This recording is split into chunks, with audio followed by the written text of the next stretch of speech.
Good morning दोस्त। Good morning stenography series में आपका स्वागत है।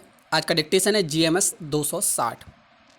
इसमें आपको 2 ही डिक्टेशन मिलेंगे और इसके जो आउटलाइंस हैं और इसका PDF है वो स्टेनो हेल्पलाइन के व्हाट्सएप ग्रुप में और टेलीग्राम चैनल पर भेज दिए गए हैं। तो आप चाहें तो डिस्क्रिप्शन चेक करके PDF को प्राप्त कर सकते हैं। चलिए स्टार्ट करते हैं। सबसे पहले स्टार्ट करेंगे 100 वर्ड पर मिनट। उसके बाद सेम यही डिक्टेशन आपको 80 शब्द प्रति मिनट में मिलेगा। स्टार्ट करते हैं 100 शब्द प्रति मिनट। स्टार्ट होगा ठीक 3 सेकंड बाद।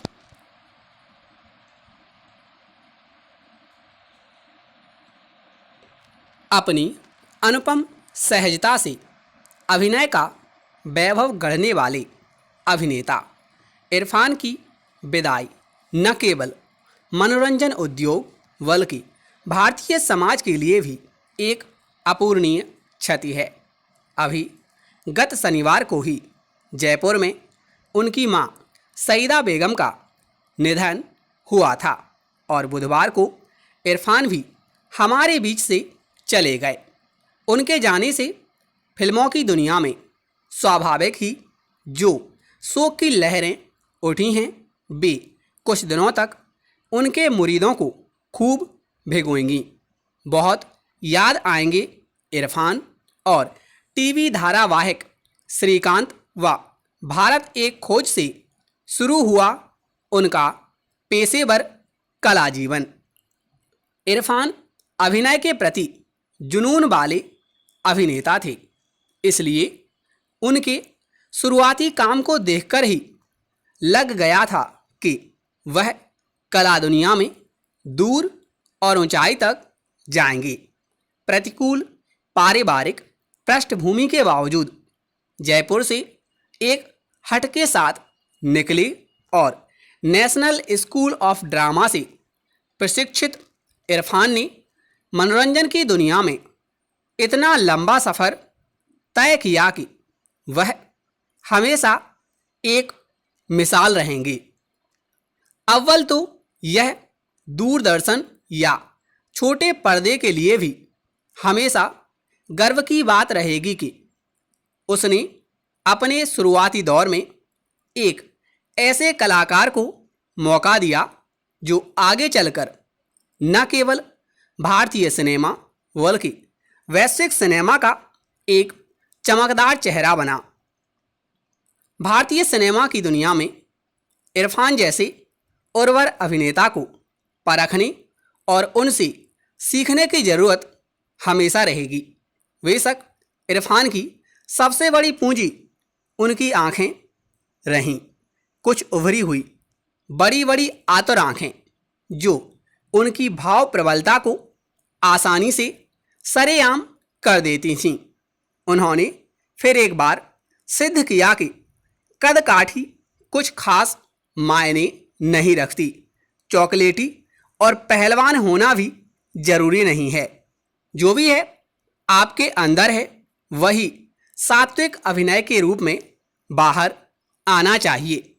भारत में ऐसे आला दर्जे के मेथड एक्टर बहुत कम हैं जो यह आभास नहीं होने देते कि वे अभिनय कर रहे हैं। खासकर 2001 में बनी द वॉरियर से लेकर अंग्रेजी मीडियम तक इरफान के अभिनय का शानदार सफ़र हमेशा काबिले गौर रहेगा। न जाने कितनी भूमिकाओं को उन्होंने पर्दे पर जीवंत कर दिया। इनमें पान सिंह तोमर एक ऐसी फिल्म है जो हमेशा कालजयी फिल्मों में गिनी जाएगी। यह बेहिचक स्वीकार करना चाहिए कि एक अभिनेता के रूप में उनकी सहजता हिंदी सिनेमा के अलग अलग खेमों या पहलुओं के बीच अंतर को मिटा देती थी। हिंसा का प्रदर्शन हो या प्रेम का, अमीरी का प्रदर्शन हो या गरीबी का, क्रोध में उतरना हो या हास्य में, इरफान हर जगह मिसाल कायम करके ही लौटती थी। पुरस्कारों की बात करें तो ऐसा दौर आ चुका था जब वह किसी भी तरह के सिनेमा में नज़रअंदाज नहीं किए जा सकते थे। Maqbool, Haider, Piku, Hindi medium, the lunch box, Talvar, life of Pi, Rog, Haasil आदि 50 से ज़्यादा यादगार फिल्में वह दे गए हैं। अभिनय के लिए 4 से ज़्यादा फिल्म फेयर अवार्ड और एक राष्ट्रीय पुरस्कार वह जीत चुके थे। यह उनके जाने की उम्र नहीं थी। भारत ने एक सच्चा नागरिक खोया है। सांप्रदायिक नफरत के विरुद्ध हमेशा बुलंद रहने वाली उनकी यादगार भोली आवाज़ गूंजती रहनी चाहिए। भारतीय सिनेमा ने अपना सबसे हरफ नमोला आम आदमी खो दिया है। ये था 100 शब्द प्रति मिनट और अब आपको सेम यही डिक्टेशन 80 शब्द प्रति मिनट में मिलेगी। यह डिक्टेशन हिंदुस्तान टाइम्स से ली गई है। इसका सोर्स आपको डिस्क्रिप्शन में मिल जाएगा और जैसा कि पहले बता दिया गया, इसके आउटलाइंस जो कृषि प्रणाली में होंगे और इसका PDF आपको व्हाट्सएप ग्रुप में मिल जाएगा, टेलीग्राम चैनल पे मिल जाएगा। इनकी लिंक डिस्क्रिप्शन में दी गई है, आप चाहें तो चेक कर सकते हैं। चलिए स्टार्ट करते हैं। 80 शब्द प्रति मिनट स्टार्ट होगा ठीक 3 सेकंड बाद।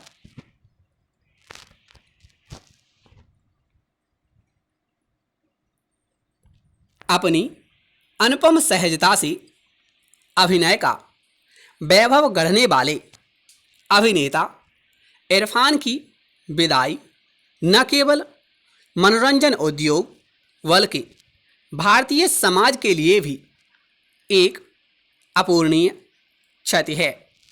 अभी गत शनिवार को ही जयपुर में उनकी मां सईदा बेगम का निधन हुआ था और बुधवार को इरफान भी हमारे बीच से चले गए।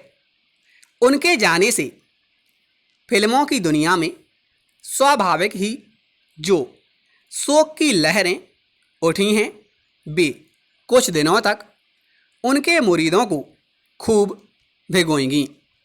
बहुत याद आएंगे इरफान और टीवी धारावाहिक श्रीकांत व भारत एक खोज से शुरू हुआ उनका पेशेवर कला जीवन। इरफान अभिनय के प्रति जुनून वाले अभिनेता थे, इसलिए उनके शुरुआती काम को देखकर ही लग गया था कि वह कला दुनिया में दूर और ऊंचाई तक जाएंगे। प्रतिकूल पारिवारिक पृष्ठभूमि के बावजूद जयपुर से एक हट के साथ निकले और नेशनल स्कूल ऑफ ड्रामा से प्रशिक्षित इरफान ने मनोरंजन की दुनिया में इतना लंबा सफ़र तय किया कि वह हमेशा एक मिसाल रहेंगी। अव्वल तो यह दूरदर्शन या छोटे पर्दे के लिए भी हमेशा गर्व की बात रहेगी कि उसने अपने शुरुआती दौर में एक ऐसे कलाकार को मौका दिया जो आगे चलकर न केवल भारतीय सिनेमा बल्कि वैश्विक सिनेमा का एक चमकदार चेहरा बना। भारतीय सिनेमा की दुनिया में इरफान जैसे उर्वर अभिनेता को परखने और उनसे सीखने की ज़रूरत हमेशा रहेगी। बेशक इरफान की सबसे बड़ी पूंजी उनकी आँखें रहीं, कुछ उभरी हुई बड़ी बड़ी आतुर आँखें जो उनकी भाव प्रबलता को आसानी से सरेआम कर देती थीं। उन्होंने फिर एक बार सिद्ध किया कि कदकाठी कुछ खास मायने नहीं रखती। चॉकलेटी और पहलवान होना भी जरूरी नहीं है। जो भी है आपके अंदर है वही सात्विक अभिनय के रूप में बाहर आना चाहिए। भारत में ऐसी आला दर्जे के मेथड एक्टर बहुत कम हैं जो यह आभास नहीं होने देते कि वे अभिनय कर रहे हैं।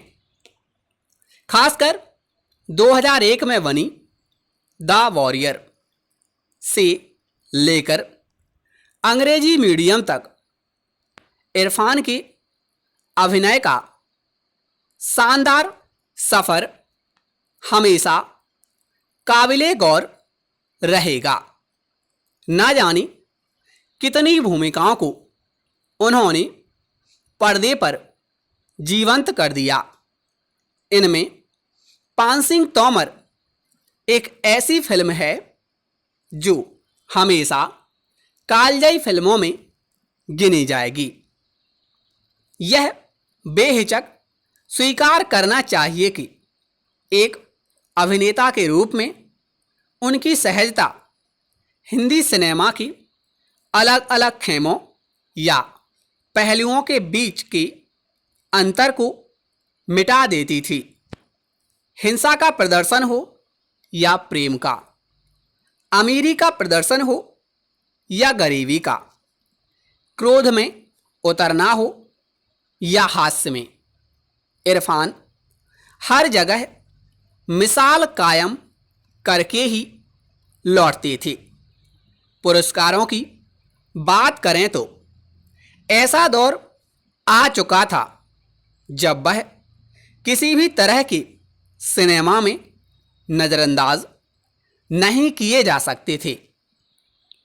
मकबूल, Haider, Piku, Hindi medium, the lunch box, Talvar, life of Pi, Rog, Haasil आदि 50 से ज़्यादा यादगार फिल्में वह दे गए हैं। अभिनय के लिए 4 से ज़्यादा फिल्म फेयर अवार्ड और एक राष्ट्रीय पुरस्कार वह जीत चुके थे। यह उनके जाने की उम्र नहीं थी। भारत ने एक सच्चा नागरिक खोया है। सांप्रदायिक नफरत के विरुद्ध हमेशा बुलंद रहने वाली उनकी यादगार भोली आवाज़ गूंजती रहनी चाहिए। भारतीय सिनेमा ने अपना सबसे हरफन मौला आम आदमी खो दिया है। तो ये था 80 शब्द प्रति मिनट। ऐसा ही सेम डिक्टेशन आपको पर डे मिलता रहेगा। कनेक्ट रहिए और अपडेट रहिए। रही बात पीडीएफ की और आउटलाइंस की, तो वो आपको व्हाट्सएप पर मिल जाएगा। चेक कीजिए डिस्क्रिप्शन और ज्वाइन कीजिए और डाउनलोड कीजिए पीडीएफ और आउटलाइंस।